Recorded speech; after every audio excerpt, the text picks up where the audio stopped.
উচ্চ কণ্ঠৰে ক'ব কৃষ্ণ।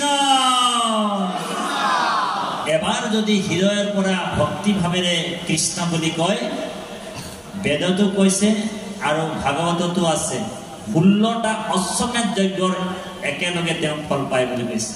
হৰি 16টা অশ্বমেধ যজ্ঞৰ ফল পায়। সেইকাৰণে ইজনে ইজনক দেখিলে আমি কৃষ্ণ বুলি কওঁ। তাৰমানে এই তাঁতি বাপৰ এই ডেড বডিটোক পোৱা নাই আপুনি দেই, এই শৰীৰৰূপী ডেড বডিটোক শটোক পোৱা নাই। তাঁতি বাপক যি চৈতন্য কৰি ৰাখিছে, হয়নে বাৰু? আপোনালোকক আমাক কোনে চৈতন্য কৰিছে? এই পৰমাত্মা ভগৱান কৃষ্ণ, হয়নে বাৰু? সেইকাৰণে আপোনালোক প্ৰাৰ্থনা গায়, আমিও গাওঁ। কি বুলি গাওঁ? সকলোৱে গাওঁ দেই।